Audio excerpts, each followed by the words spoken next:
Bonjour à tous, donc c'est Gaëtan pour Oser 25 ans.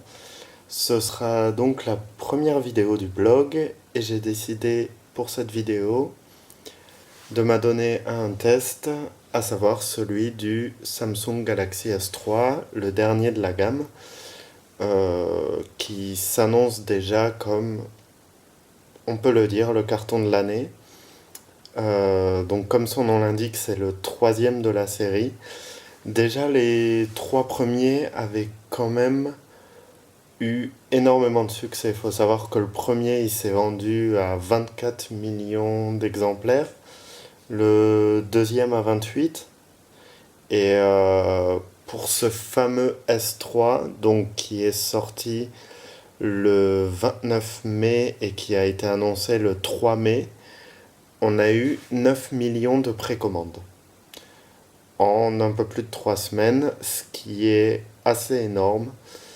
Voilà, donc clairement, Samsung, donc à travers sa gamme Galaxy S, qui est le haut de gamme chez Samsung, nous propose un smartphone qui est assez blindé. Il faut savoir qu'aujourd'hui, on peut considérer qu'il y a deux acteurs sur le marché des smartphones, à savoir Apple avec son iPhone et Samsung avec sa gamme Galaxy S, qui sont vraiment les deux gammes de smartphones qui ont énormément de succès. Et donc on va pas mal comparer ce Galaxy S3 à l'iPhone 4S. Voilà. Donc déjà, premièrement, donc un premier aperçu sur la boîte. Donc pour un téléphone comme ça, on est sur une boîte vraiment très petite. Oui, en fait, j'ai inversé le couvercle, ce qui fait que c'est pas dans le bon sens. On est sur une boîte vraiment réduite. Donc là, c'est typique de chez Samsung. C'est typique également de ce que l'on peut retrouver chez Apple. Donc jusque-là, pas de grosses surprises. On va juste maintenant ouvrir la boîte pour voir un petit peu ce qu'il y a dedans. Voilà, donc on retrouve le téléphone. Donc nous y reviendrons un peu plus tard, bien entendu. C'est l'objet, ça va être l'objet de toutes nos attentions. Sinon, donc ensuite on retrouve les manuels de chez Samsung, typique. Nous retrouvons ensuite le câble USB, très classique aussi, donc USB vers micro USB. Faut savoir qu'il y a une petite fonctionnalité qui est assez sympa par rapport au précédent modèle, c'est que le micro USB, en fait, donc je ne sais pas si c'est dans le micro USB ou dans la prise du téléphone qui est en dessous ici. Donc en fait, c'est aimanté. Et donc c'est vrai que là où sur des précédents téléphones, ben, parfois il pouvait y avoir des problèmes lorsque vous le mettiez dedans. Oui, je le mettais bien dans le bon sens. Il faut juste que... Pardon. Je regarde juste ce que je fais en dehors de la caméra. Et donc, ça rentre, hein, je vous rassure. Non, j'étais dans le mauvais sens depuis tout à l'heure. C'est pas grave, ça arrive. Je ne l'ai pas depuis longtemps forcément. Et donc, quand vous le rentrez, en fait, c'est aimanté. Et donc, si vous tirez dessus, ça part soit d'un coup, mais quand vous tirez fort. Mais sinon, si vous tirez dessus, ça bouge pas. C'est vrai qu'on avait le souvenir des précédents modèles, notamment du Galaxy S2, où dès que ça bougeait un petit peu, ben, ça bougeait un petit peu dans le téléphone, ce qui fait que ça pouvait arrêter la charge ou le transfert de fichiers suivant ce que l'on faisait. Là, c'est assez agréable de voir que ça a été aimanté. Voilà, donc ça, c'était pour le câble USB. Ensuite, donc, on a un chargeur mural très classique, où ici, vous pluguez votre câble USB pour recharger le téléphone. Ensuite, on trouve des écouteurs, donc écouteurs très classiques que l'on retrouve avec les smartphones. Il n'y a jamais de grosse originalité, donc petite télécommande ici qui peut être assez sympa. Je ne sais pas si la mise au point est bonne. Voilà. Et en dehors de ça, on est sur des écouteurs de qualité classique, comme chez Samsung. Ça peut être sympa, je ne les ai pas testés. J'utilise un casque perso, mais voilà, on est dans de la qualité très classique, en dehors de HTC qui, sur ses anciens modèles, proposait des casques Beats, ce qui n'est plus le cas. En dehors de HTC, on est toujours de toute façon sur des casques de gamme moyenne. Et donc là, juste un petit set de rechange pour changer les adaptateurs intra-auriculaires des écouteurs. Voilà, donc en ce qui concerne la boîte, très peu fournie, je trouve. Pour un modèle haut de gamme, on est équivalent à ce que fait l'iPhone. Je pense que ça aurait pu gagner à avoir un peu plus que l'iPhone. Notamment un câble pour relier en HDMI qui n'est pas fourni par défaut. Pardon. Je vais y arriver. Voilà, donc une boîte où il y a au final assez peu de choses. Ça, c'était donc pour le contenu de la boîte. On va pouvoir passer à l'appareil. Donc vraiment, avant de rentrer dans l'appareil, de voir vraiment toute l'interface en détail, etc., un petit mot sur les caractéristiques. Donc, on est sur un écran donc, qui est vraiment grand, donc de 4,8 pouces. Et donc c'est un écran Super AMOLED HD, donc 720p, donc qui fait 720 de largeur par 1280, ou alors 1280 de largeur par 720 de hauteur, donc tout dépend le sens dans lequel on le prend, je vais y arriver. Et c'est un écran Gorilla Glass 2, donc on avait le Galaxy S2 qui était écran Gorilla Glass. Celui-là, en fait, est aussi solide que sur Galaxy S2. C'est la même solidité. En fait, la nouvelle version permet d'avoir un écran plus fin. Et également, voilà, un écran plus fin, plus grand et la même solidité. Voilà, c'est pour ça que c'est la seconde génération. Quant à la solidité de l'écran, donc on va faire confiance au constructeur.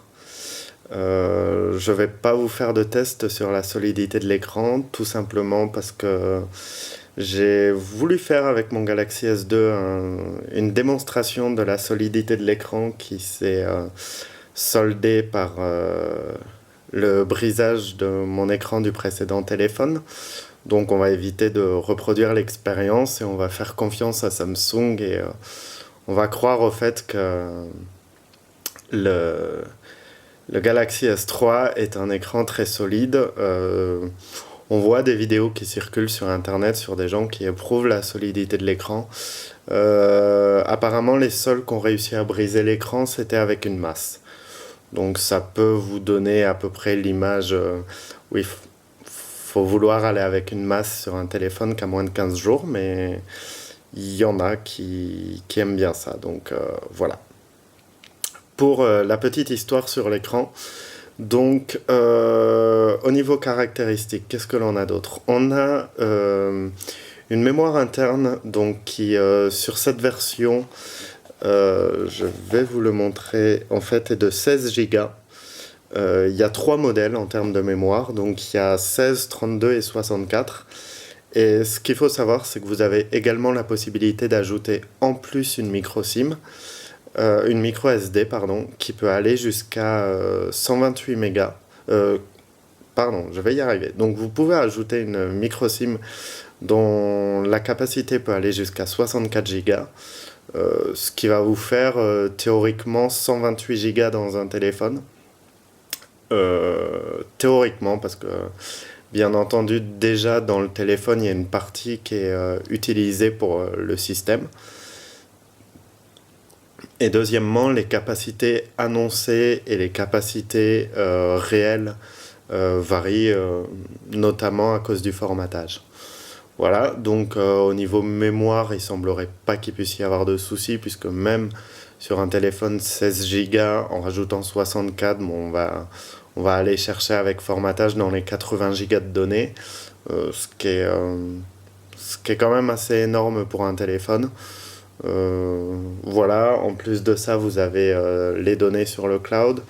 Donc, qui dit Android dit que généralement vous aurez un compte Google. Donc, avec un cloud Google Drive avec un cloud Google Drive de 5 Go gratuitement.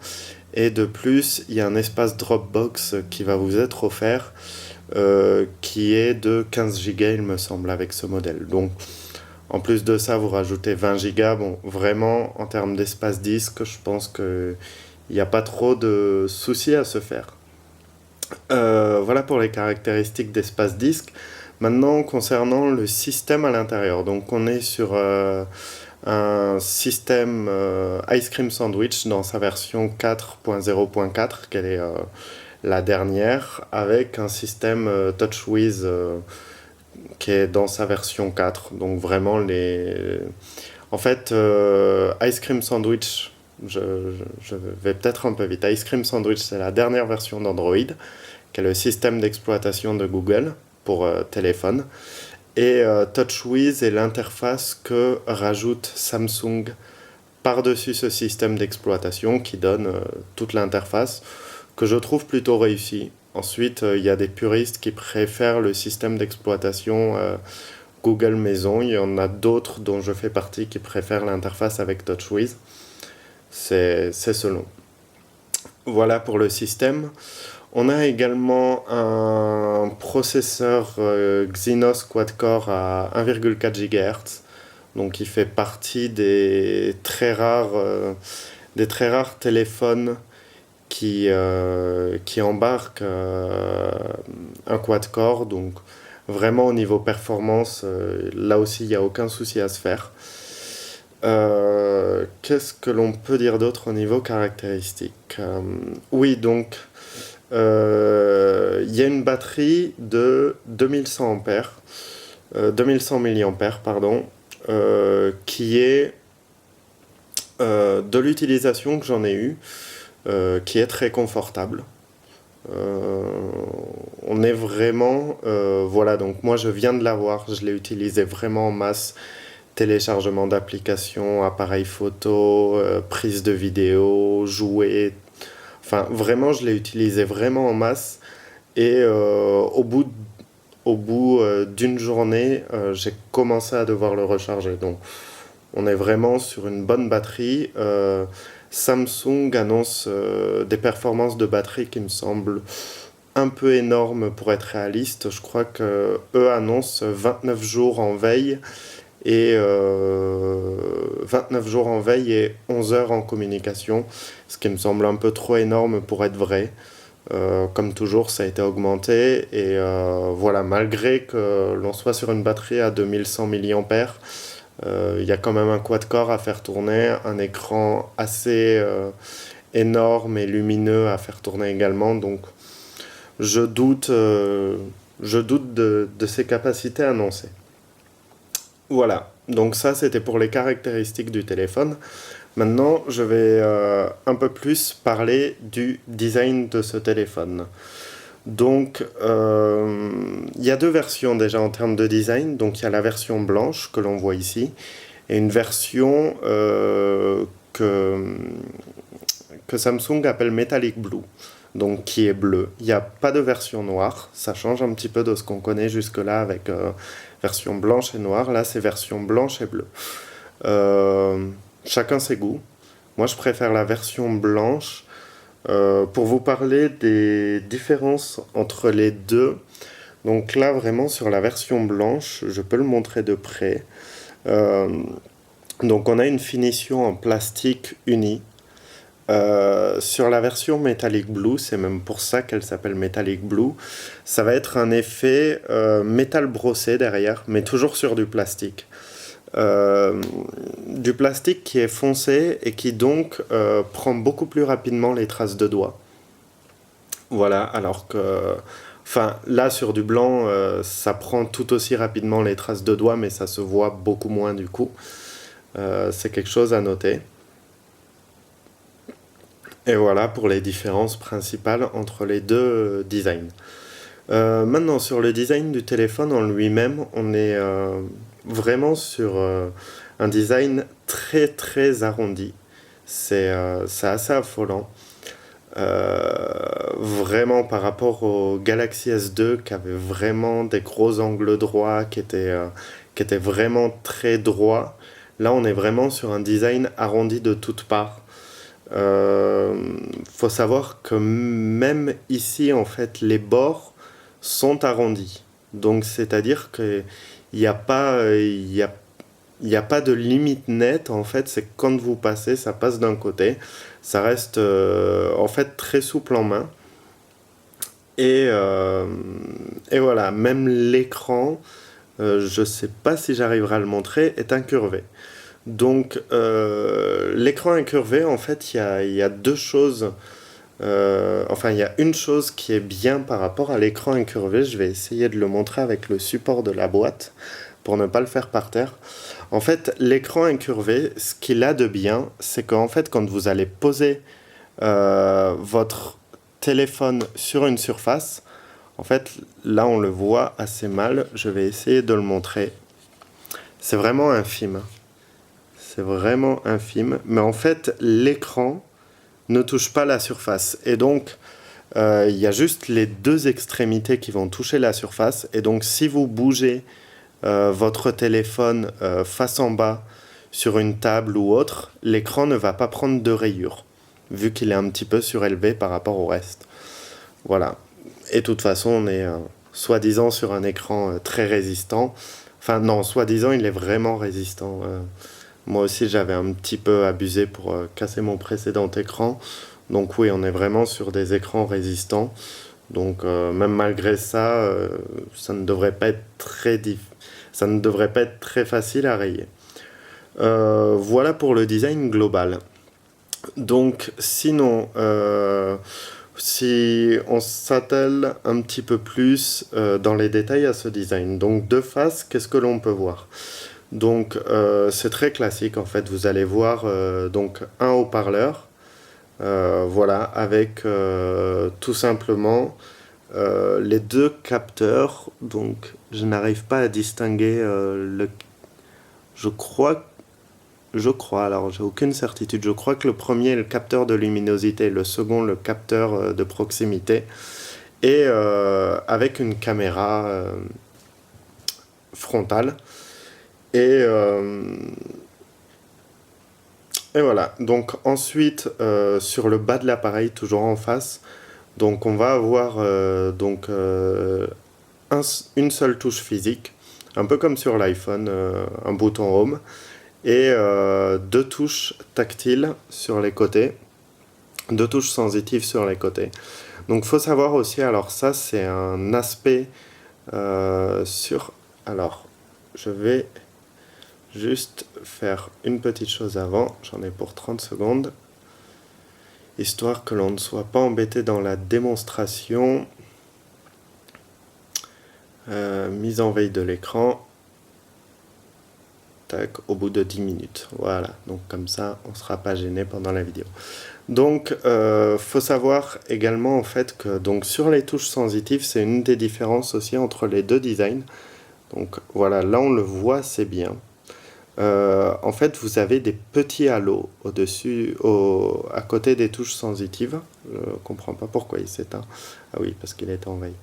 Donc vous avez des petits halos autour des touches sensitives. C'est un petit détail qu'ont tous les modèles blancs de smartphones avec des touches sensitives. Voilà, ce que vous n'aurez pas que vous ne trouverez pas sur le modèle bleu. C'est à savoir, c'est vraiment un petit détail, mais ça peut avoir son importance dans le choix. Voilà en ce qui concerne, voilà en ce qui concerne la face avant. Dernier détail aussi, je trouve, c'est peut-être personnel, si la mise au point veut bien se faire, voilà. Donc c'est peut-être personnel, mais en fait je trouve que le bouton Home est vraiment très très petit en termes de hauteur par rapport à ce qui se faisait avant. Et je trouve que l'accès est plus difficile par rapport à ce qui se faisait avant. Euh, c'est une considération personnelle, je l'admets, mais voilà, je pense qu'il aurait gagné à être un petit peu plus grand. Voilà. Ensuite, donc ça c'est pour la partie de face. Ensuite, sur le côté droit. Donc voilà, qu'est-ce que l'on retrouve? Donc on retrouve toujours ce design très arrondi. Donc avec là un changement de couleur. Vraiment avec deux couleurs différentes, toujours dans un arrondi. Je vais essayer de le montrer, mais en fait il y a un petit... Donc c'est du plastique, hein. Mais il y a un petit effet métal brossé je trouve, qui assure vraiment une bonne finition. Et on est sur vraiment un téléphone qui est très fin. Voilà, en dehors de ça, le bouton on-off, verrouiller, déverrouiller. Voilà, très classique. Ensuite, maintenant sur le dessous, en fait, on va retrouver donc ici le micro. Ici, donc, le port USB pour le transfert de fichiers. Très classique. Sur le côté gauche, donc, le bouton volume, sinon c'est la même chose que le côté droit. Et sur le dessus, donc, on a une prise jack 3.5. On a un micro, toujours ici. Et on a, donc là, ce qu'on voit, c'est la petite encoche pour enlever la coque. D'ailleurs, c'est ce qu'on va faire maintenant. Hop, si j'y arrive. Pardon, je le prenais pas au bon endroit. Donc voilà. Lorsque l'on enlève la coque. Alors la coque, je le précise, parce que ça ne se voit pas, est très facile à enlever. Ce qu'il y a, c'est que je dispose d'une caméra qui n'est pas du tout grand angle. Voilà, et donc je suis très loin de mon téléphone, je le fais à bras tendu, c'est pour ça que certaines opérations qui peuvent être très faciles vont être un petit peu plus difficiles, mais je vous rassure, c'est très facile. Donc là, voilà, on est sur une coque Samsung en plastique qui, donc comme le Galaxy S2, très souple, qui se veut être solide. Voilà, moi elle m'inspire pas spécialement confiance, donc on va pas tester la souplesse outre mesure. Voilà, donc ensuite on retrouve donc la fameuse batterie de 2100 mAh. Voilà, très simplement. Et donc en dessous, donc un port pour la micro SD, un port pour la micro SIM. Petit détail concernant la micro SIM. Alors, je trouve que c'est vraiment... je vais éteindre le téléphone avant de faire cette démonstration, vous allez comprendre pourquoi. Voilà. Donc le téléphone s'éteint. Voilà, en fait, concernant les micro SIM, c'est vraiment un petit détail. Là où sur le Galaxy S2 c'était accessible sans enlever la batterie, ici en fait la micro SIM, pour pouvoir enlever votre micro SIM, vous serez obligé de mettre vous serez obligé d'enlever la batterie et donc d'éteindre le téléphone, ce qui n'était pas le cas avant. Donc petite publicité pour Free au passage.